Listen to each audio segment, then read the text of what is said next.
여러분들이 일일이 다 설명하고 설득해가지고 그때야 여러분을 믿고 따르는 사람이 더 기뻐요? 아니면 내가 일일이 다 설명하고 설득해주지 않아도 그저 나를 묵묵히 믿어주면 나를 따라와주는 사람이 더 기쁜가요? 이 둘의 기쁨은요, 비교가 되지 않는 거예요. 그래서 이 땅에서 믿는 자들의 순종은요, 하나님께 엄청난 영광이 되는 것입니다.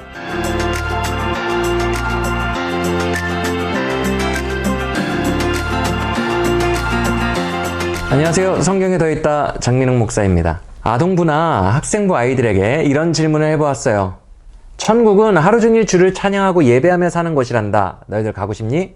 그러면 순수한 아이들은 진짜 가기 싫다는 듯이 고개를 절레절레 흔듭니다. 동일한 질문을 어른들에게 하면 어떨까요? 여러분은 어떠세요?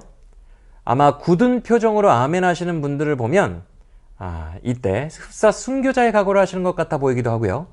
어떤 분은 이렇게 말씀하시기도 합니다. 그래도 천국이 지옥보다는 낫지 않겠어? 이렇게요. 저도 예전에 어떤 책에서 이런 도전적인 질문을 듣고 숨이 가빠왔던 적이 있었어요. 천국은 하나님께 24시간 365일 예배하는 곳입니다.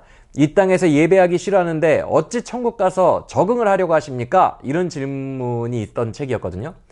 이 질문을 받고 곰곰이 천국을 상상해 보는데 얼마나 천국이 지옥처럼 느껴지는지요. 회심한 이후였거든요. 그런데도 24시간 365일 예배한다는 건 너무나 힘겹게 느껴졌습니다. 그런데 이와 비슷한 질문이 하나 더 있어요. 이런 거죠. 천국은 하나님의 뜻이 다 이루어지는 곳이어야 된대. 그래서 우리는 천국에서 100% 하나님께 순종만 하며 살아야 한대.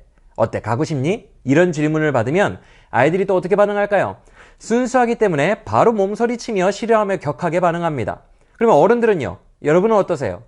천국은 하나님의 뜻이 다 이루어져야 되거든요. 그래서 그곳에서는 더 이상 불순종이라는 불순물들이 있으면 안 돼요. 우리는 흔히 천국에서는 우리 마음대로 막 벤츠 끌고 다니고 이렇게 살 것이라고 생각해요. 막 여행 다니고 날아다니고. 우리 원하는 대로 살아야 천국이라고 생각하는데 천국은 그 반대입니다. 하나님이 원하시는 뜻이 100%다 이루어져야 완전한 하나님의 나라 천국이 되는 거예요. 그래서 우리는 그의 뜻에 순종만 해야 돼요.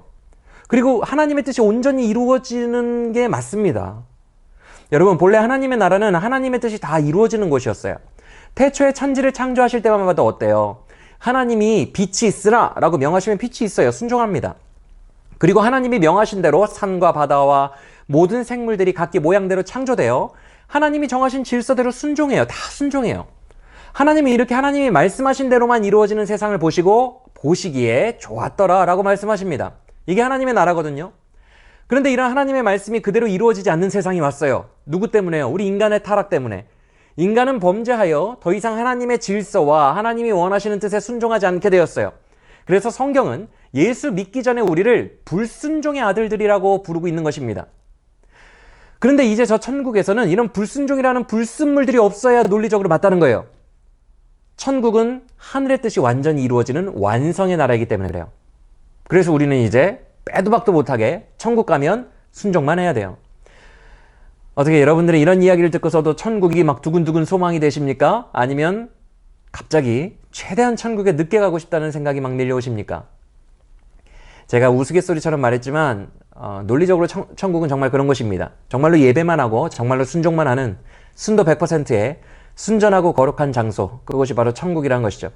근데 우리가 알아야 할 것은 뭐 때문에 늘 예배할 수 있는지, 또 어떻게 100% 순종할 수 있는지 그 이유를 한번 우리는 생각해 봐야 한다는 것입니다. 무조건 깝깝하게만 느끼기보다는 어떻게 그럴 수 있지? 고려해 봐야 된다는 거예요. 먼저 우리가 천국에서 늘 예배할 수 있는 이유는요, 항상 부어주시는 사랑과 온갖 좋은 선물들에 너무나도 감격하기 때문에 예배하는 거예요. 한마디로 너무 좋고 황홀한 거예요. 결핍이 없고 만족만 있는 곳이 천국입니다. 그곳은 완전하신 하나님이 통치하시는 완전한 나라이기 때문에 그래요. 그래서 그 감격이 막 계속되니까 예배도 계속되는 거예요. 예배가 뭐예요? 주님을 찬송하는 거예요. 그 감격을 경배하고 주를 높이고. 근데 감격이 계속되니까 예배도 끝이 없는 거예요. 우리의 만족도 영원하니까 예배도 영원한 것입니다. 그렇게 판타스틱한 곳이 바로 천국이라는 거예요. 근데 예배는 그렇다 치고 그러면 순종은요? 어떻게 우리가 100% 순종할 수 있을까? 여러분, 우리가 순종하는 것에는 두 가지의 순종이 있습니다. 하나는요, 기쁘게 순종하는 것입니다. 예를 들어서 어머니가 심부름 다녀와 어떤 아이는 이 명령에 기쁘게 순종합니다. 왜요? 어머니가 심부름하고 오는 길에 맛있는 하드 하나 사 먹으며 오라고 했기 때문에 그래요. 아이는 그게 좋아서 심부름을 기쁘게 합니다. 그런데 어떤 아이는 울상을 하고 마지못해 순종합니다. 가기 싫은데. 왜요? 어머니에게서 아이스크림 사 먹으라는 등의 기쁜 얘기가 없었기 때문에 그래요. 그래서 아이에게 그 순종은 그저 재미없고 힘든 노동으로만 느껴졌던 것이죠. 그러다 보니까 억지로 순종하는 것입니다. 그렇다면 천국에 사는 순종은 어떤 순종이겠습니까? 100% 순종해야 한다고 하니까 마치 억지로 순종해야 하는 노동처럼 우리들은 아까 전에 느꼈지만 그렇지 않다는 거예요.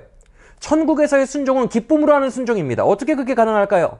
그것은 바로 하나님의 모든 선한 계획과 지식을 우리가 공유받기 때문에 그래요. 천국에선 더 이상 감춰진 게 없고 모든 것이 밝히 드러납니다. 그래서 우리는 그 하나님의 우리를 향하신 선하신 계획과 지식을 이미 다 알고 있기 때문에 기뻐하면서 순종할 수 있는 근거가 된다는 거예요. 예를 들어서 우리가 우리 자녀에게 이런 제안을 했다고 합시다. 얘야, 지금 엄마한테 1,000원만 빌려주라. 그러면 엄마가 10분 뒤에 10,000원으로 갚을게. 그러면 아이가 어떻게 반응할까요? 당연히 엄마에게 1,000원을 내어줄 것입니다. 왜요? 고작 10분만 참으면, 그리고 엄마가 정말 신뢰할 만한 말씀을 하시는 분이라면 나에게 10배의 이득이 생기기 때문에 그래요. 그래서 그 아이는 10분 뒤에 받을 10,000원을 기대하며 기쁨으로 당장의 1,000원을 순종할 수 있다는 것입니다. 천국에서의 순종이 이와 같아요. 천국에서 우리가 항상 기뻐하며 100% 순종할 수 있는 이유는 뒷부분이 이렇게 공개되기 때문이라는 것입니다. 지식이 다 드러나는 것이기 때문이라는 거예요. 하나님의 지식이. 반면에 이 땅은요, 이 뒷부분이 공개가 안 돼요. 하나님의 선하신 계획과 하나님의 선하신 뜻이 온전하게 다 속속들이 공개되는 게 아니고 이렇게만 우리에게 말씀하십니다. 아까 그 예를 들면, 얘야, 지금 나에게 1,000원을 줄 수 있겠니? 나의 선함을 믿고 그냥 1,000원을 다오. 요렇게까지만 말하세요. 그 뒤를 내가 10,000원 주겠다고 좀 세세하게 알려주시면 좋겠는데 다짜고짜 요렇게까지만 말씀하시니 우리가 이러는 것입니다. 아우, 하나님 아버지, 저 지금 쪼들리는 거 아시잖아요. 1,000원이 어디 있어요? 이렇게 말하는 거예요. 여러분 혹시 열왕기하 4장에 나오는 엘리사와 과부 이야기 기억나십니까? 가난한 과부에게 엘리사가 이렇게 말합니다. 그릇을 이웃에게 많이 빌려오라, 이렇게 말이죠. 그런데 중요한 것은요, 거기까지만 말해준다는 거예요. 물론 힌트는 줍니다. 많이 빌려와, 이렇게요. 그래서 과부는 아마 반신반의하며 그릇을 빌려왔을 거예요. 물론 성경은 그녀가 얼마나 빌려왔는지는 말씀하고 있지 않아요. 근데 나중에 이 과부가 그릇을 이웃에게 빌려온 후에 어떤 일이 일어나는지 우리는 다 알죠? 빌려온 그릇들마다 비싼 기름으로 하나님이 쫙쫙 채워주십니다. 만약 이 뒷부분을 미리 알았더라면 이 과부는 온 마을, 옆마을까지 돌아다니면서 사력을 다해 그릇을 빌렸을 거예요. 조금만 더 노력하면 할수록 그게 다 나에게 복으로 오는데 어찌 노력하지 않겠습니까? 근데 야속한 게 뭐예요? 이 땅에서 주님은 앞부분밖에 공개해주지 않으신다는 거예요.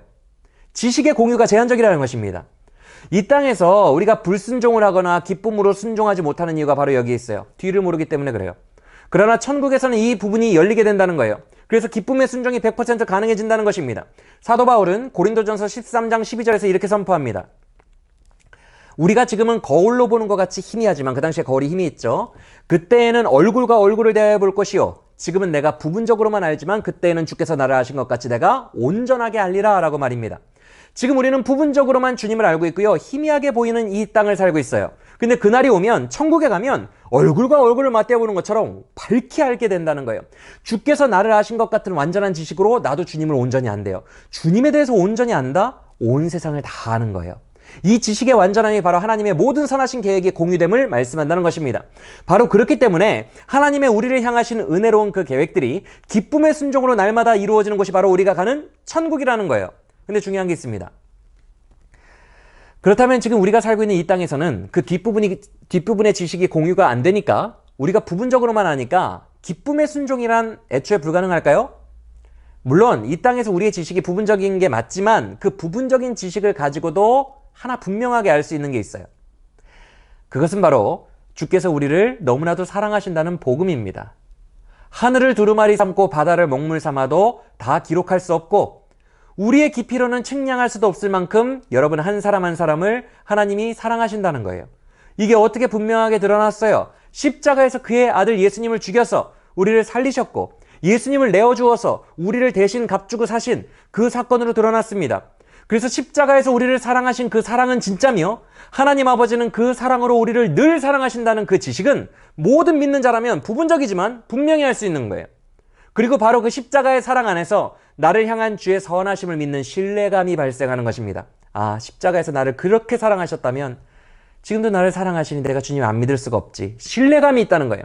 그래서 믿는 자들은요, 이 땅에서 바로 이 신뢰함을 가지고 주께 기쁨으로 순종하는 거예요.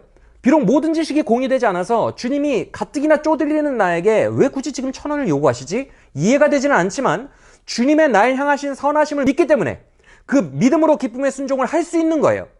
그러니까 이런 믿음의 순종이 얼마나 주님께 영광이 되겠어요. 그래서 이런 순종은요, 천국에서 모든 지식이 막 다 공유되고 미래가 알기 때문에 하는 순종과는 비교될 수 없을 정도로 영광스러운 거예요. 여러분, 천사들이 왜 하나님께 복종합니까? 이유는 하나입니다. 그들은 직접 하나님 곁에서 수종 들고 있거든요. 우리가 부분적으로 아는 것을 그들은 온전히 알기 때문입니다. 얼굴과 얼굴을 맞대보고 있어요. 그래서 그들은 알기에 순종합니다. 그래서 천사들은 이 땅에서 우리가 기쁨으로 모르면서도 순종하는 그 믿음의 마음, 사랑의 마음을 도무지 이해하지 못해요. 천사도 흠모하는 아름다운 그 모습 천국에서 해같이 빛나리. 우리가 이 땅에서 기쁨으로 순종하는 그 순종은요, 천국에서 해같이 빛나는 천사도 흠모하는 놀라운 영광의 모습이라는 거예요. 왜요? 그 순종은 오직 주님의 그 선하심을 부분적으로만 알지만 신뢰함으로, 주님을 사랑함으로 하는 순종이기 때문에 영광이 되는 거예요. 여러분 한번 입장을 바꿔놓고 생각해 보세요. 여러분들은 어떤 사람이 더 대견하고 고마워요? 여러분들이 일일이 다 설명하고 설득해가지고 그때야 여러분을 믿고 따르는 사람이 더 기뻐요? 아니면 내가 일일이 다 설명하고 설득해주지 않아도 그저 나를 묵묵히 믿어주며 나를 따라와주는 사람이 더 기쁜가요? 이 둘의 기쁨은요, 비교가 되지 않는 거예요. 그래서 이 땅에서 믿는 자들의 순종은요, 하나님께 엄청난 영광이 되는 것입니다. 여러분, 오히려 천국에서 100% 순종하는 것은요, 위대한 영광은 없어요. 그곳은 그곳 자체가 그냥 영광으로 세팅되어 있어요. 충만한 영광으로 세팅되어 있어요. 하나님과 실제로 함께하고 있어요. 그리고 하나님의 통치가 온전히 이루어지는 곳이기 때문에 그래요. 그래서 그곳에서는 우리의 어떤 믿음, 이런 걸로 영광 돌리는 부분이 상대적으로 적어요. 그러나 우리가 천국보다 못하다고 여기는 이 땅은요, 오히려 영광을 돌려드리는 측면에서 볼 때는 기회의 땅입니다. 우리가 믿음으로 하나님께 영광을 돌릴 수 있는, 천국에 새겨지는 그 믿음을 돌려드릴 수 있는 기회는 오직 이 땅에서밖에 없다는 거예요. 오늘 말씀을 기억하고 천국 가는 그날까지 순종의 기회가 주어질 때마다 오직 주의 선하심, 그 십자가 사건을 기반으로 한 그 믿음, 그 신뢰함으로 기쁨의 순종을 하기를 원합니다. 그래서 천사도 흠모하는 그런 영광의 순종을 올려드리며 하나님이 가장 기뻐하시는 착하고 충성된 종의 삶을 사시다가 저 기쁜 나라, 영원한 만족과 찬송이 있는 곳, 영광이 있는 나라로 옮겨지시기를 주의 이름으로 소원합니다. 지금까지 성경에 더했다의 장민욱 목사였습니다.